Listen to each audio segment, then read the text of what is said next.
국제경제부 퇴근해도 될까요를 시작하겠습니다. 남승표 선배 함께 하셨습니다. 안녕하십니까? 안녕하십니까? 오늘은 거시지표 또는 거시경제에 관련해서 준비를 해오셨다고요. 제가 이렇게 저렇게 이제 리포트를 처리하다 보니까 좀 환에 대해서 좀 재밌는 기사가 있어서 자료가 있어서 한번 가져와 봤습니다. 네.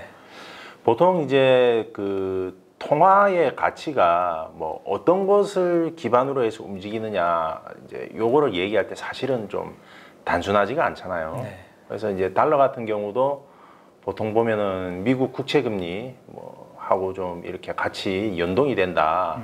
이런 얘기들을 이제 하고 나는데 네. 그러니까 결국은 미국 국채 금리가 오른다는 거는 미국으로 이게 투자하러 몰려드는 것이고, 그러려면 사람들이 이제 다른 통화를 가진 사람들이 달러를 사니까 달러가 오른다, 뭐 이런 논리로 이제 쉽게들 생각하는데요. 네.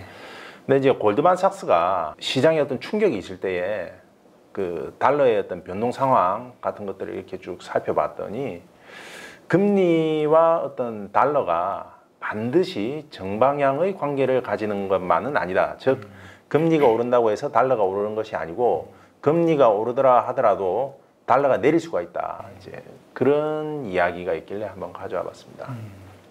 그래서 저 그래프가 뭐냐면 파란색이 어떤 위험 선호와 관련된 것이고요. 네. 그 다음에 저 밑에 이제 그 회색이 그 통화 정책, 어떤 미국 연준의 통화정책 발표로 인해서 금리가 움직인 것을 이야기합니다. 그래서 보면은 이제 금리가 어떤 위험선으로 인해서 금리가 올랐을 때는 그 유로라든지 파운드화라든지 카나다 달러, 호주 달러, 그 멕시코 페소 이런 통화들의 있던 방향을 봤더니 위험선으로 인해서 금리가 미국 국채 금리가 올랐을 때는 이들 통화가 저 파란색 작대기가 위로 가 있잖아요. 강세를 띄었다는 거죠. 네. 반대로 연준의 통화 정책으로 인해서 금리가 뛰었을 때는 이들 통화가 내렸다는 거죠. 즉 연준의 통화 정책으로 인해서 금리가 변동이 발생했을 때는, 상승했을 때는 달러 강세를 띠면서 달러에 이제 대응하는 유로라든지 파운드화라든지 캐나다 달러, 호주 달러, 멕시코 페소 등이 다 하락했다. 네. 그런데 위험선호, 파란색 있죠. 위험선호로 인해서 미국 국채 금리가 올랐을 때에는 오히려 달러가 약세를 띠더라는 거죠. 위험선호가 강해지고, 그로 인해서 그 위험선호가 강해진다는 것은 바꿔 얘기하자면 어떤 성장률이 높게 나오고, 그렇죠. 따라서 사람들이 주식이라든지 해외 시장에 이제 투자하러 나간다는 의미 아니겠습니까? 네. 그런 경우에는 이제 채권을 팔고 주식을 산다든지 또 해외 투자를 한다든지 하기 때문에 그런 이유로 인해서 금리가 오를 때에는 달러가 오히려 약세를 띈다. 이런 내용의 보고서가 있더라고요. 그래서 골드만삭스는 향후 어떤 우리가 현재 코로나 팬데믹에서 회복의 어떤 국면이 계속 이어진다고 보고 있지 않습니까? 물론 이제 델타 변이로 인해서 잠시 이 회복의 흐름이 이제 좀 혼선이 있었지만, 그러나 어떤 이 회복의 흐름이 이어지면서 국채 금리가 계속해서 오른다면 달러가 오히려 약세로 반응할 수가 있다. 글로벌 회복 국면에 있어서 이 환율 문제는 좀 그렇게 간단하게 생각할 문제가 아니다. 위험 선호 때문에 금리가 오르면 달러 가치가 떨어질 수 있다라고 그렇죠. 말씀하셨는데, 반대 방향으로 갈 수 있다는 거죠. 그거를 조금 더 해석을 해보면 위험 선호라는 것은 결국에는 미국 나라에서의 경기 전망이 낙관적일 뿐만 아니라 미국 경기가 살아날 기대가 커지면 글로벌 경기 전체적으로 더 낙관론이 커지기 때문에 달러 가치만 떨어질 수는 없다, 이렇게. 그렇죠. 그 권 기자께서 이제 아주 이제 좋은 점을 지적해 주셨는데요. 이렇게 글로벌 성장, 그로스에 대한 전망이 좋을 때에 저렇다는 것이지, 우리가 이제 팬데믹 초기에 한번 이제 중반부였나요? 올해 초였나요?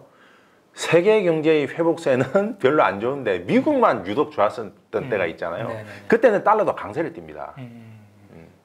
그래서 이제 이 성장률 전망에 대해서도 결국은 권 기자 지적하셨듯이 이것이 어떤 미국만의 회복세냐, 아니면 글로벌 회복세가 동반하고 있는 어떤 그 성장률 상승 곡선이 나오는 것이냐, 이런 것을 반드시 살펴봐야 한다. 그 통화정책, 그러니까 연준의 어떤 매파적인 기조 때문에 금리가 오를 경우에는 달러 가치는 강세를 띠는 거죠. 강세를 띈다. 이거는 이제 그게 그 부분이 또 뭐냐면은 이제 근데 그것도 상황을 사실은 봐야 되는 거죠. 연준이 올리는데 다른 중앙은행들이 더 올린다. 네, 그럴 경우에 또 상황이 달라집니다. 그렇죠. 그런데 지금 연준이 선제적으로 이제 내년이면은 사실 금리 인상에 나설 수 있다는 전망들이 나오고 있지 않습니까? 네네. 근데 그 연준보다도 더 늦게 금리를 인상할 거라고 예상되는 세계 각국의 중앙은행들이 있잖아요. 이제 그런 통화들은 연준이 금리를 올릴 경우에 있어서 이제 미국과의 금리 차가 줄어들면서 네네. 오히려 이제 그 달러의 약세를 띠게 될 수가 있는 것이죠. 예. 하지만 연준이 기준금리를 올린다고 하더라도 예를 들어서 뭐 지금 어디를 얘기하면 될까요? 남아프리카 공화국하고 브라질 같은 경우도 지금 금리 많이 올렸죠. 그런 통화들은 또 다르게 반응할 수도 있습니다. 이게 어디까지나 두 나라의 금리의 어떤 상대적 격차, 스프레드에 의해서 그 해당 통화와 달러와의 가치가 반응하는 것이기 때문에요. 네. 그 연준이 기준금리를 올리면 미국이 하나의 또 벤치마크이기 때문에 신흥국 입장에서는 자본 유출 압력이 커질 수 있고, 맞습니다. 그렇기 때문에 글로벌 경기가 꼬꾸라질 수 있다, 둔화될 수 있다 이런 우려가 생길 수가 있어서 그럴 때는 또 달러 가치가 강해지기 때문에 아무래도 뭐 미국 같은 경우는 뭐 세계 최고의 이제 경제 대국이고 가장 안전한 시장에서 높은 수익률을 제공한다. 그러면 당연히 그 나라 통화가 강세를 띠겠죠. 다만 이제 그런 요인이 아니라 어떤 전반적인 그 세계 경제의 성장률이 쭉 올라가는 상황 속에서의 금리가 미국 국채 금리가 동반 상승하는 것이다. 네. 그렇다면 이제 좀 다르게 봐야 된다. 네. 그런 이야기가 있습니다. 그러니까 골드만의 입장에서는 지금 뒤에 말씀해주신 지금 그런 상황으로 좀 보고 있다는 그렇죠. 거죠. 세계 경제의 회복세가 네, 지금 네. 잠시 주춤하지만 계속해서 이어질 것이고 네. 결국은 이런 상황에서는 미국 국채 금리가 오른다 하더라도 달러는 약세로 갈 수밖에 없다. 그렇게 보는 것입니다. 네. 외환에 대해서 이제 요렇게 이제 말씀을 드렸는데요. 이게 이제 또 재밌는 게 이제 그 제가 지금 달러를 말씀드리면서도 가장 핵심적으로 말씀드렸던 어떤 변이는 금리였지 않습니까? 네. 근데 이제 최근에 이 금리와 연관돼 가지고 사실 주시해야 되는 요인이 또 하나가 더 있죠. 바로 인플레이션 문제입니다. 네. 보통 이제 인플레이션이 나타날 때에는 성장률도 동반해서 이렇게 상승하는 경우가 많은데요. 네. 첫 번째 그래프를 보시면 대체적으로 인플레이션과 그 성장률, 이제 검은색이 인플레이션 그래프고요, 하늘색이 이제 성장률 그래프인데요. 대체로 동행하는 경향을 보이다가 네. 최근 들어가지고 완전히 그 역행하는 흐름을 지금 보이고 있죠. 지금 최근에 있어서 어떤 미국에서의 인플레이션은 굉장히 상승하고 있는데 성장률은 그 인플레이션에 그 못 미치는, 오히려 거꾸로 가고 있는 현상이 나타났다는 겁니다. 네. 그래서 그 도이치뱅크에서는 이 원인이 어디에 있느냐라고 봤을 때에 바로 델타 변이에 따른 공급 충격에 주목을 합니다. 즉 뭐냐면 이 두 번째 그래프가 이제 경제학 원론에서 배우는 수급 곡선인데요. 이제 성장률이고 이제 인플레이션이고 그 두 곡선은 이제 하나 점선으로 돼 있는 것이 공급 곡선, 그 다음에 이제 노란색 실선이 이제 수요 곡선이거든요.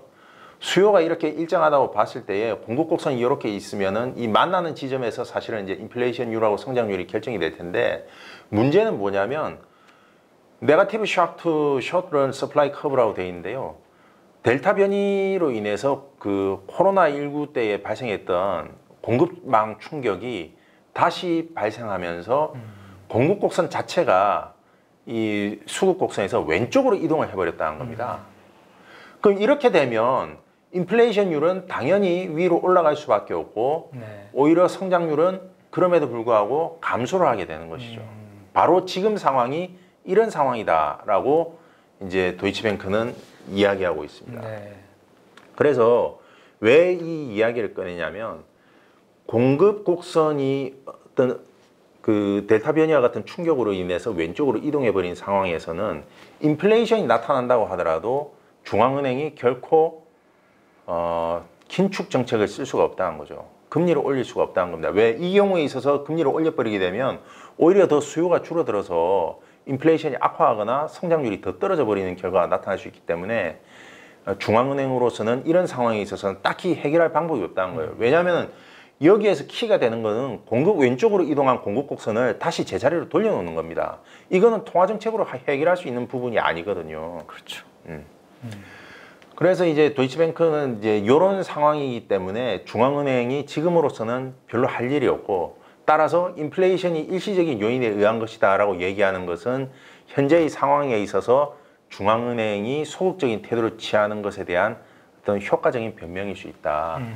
이런 이야기들을 하고 있더라고요.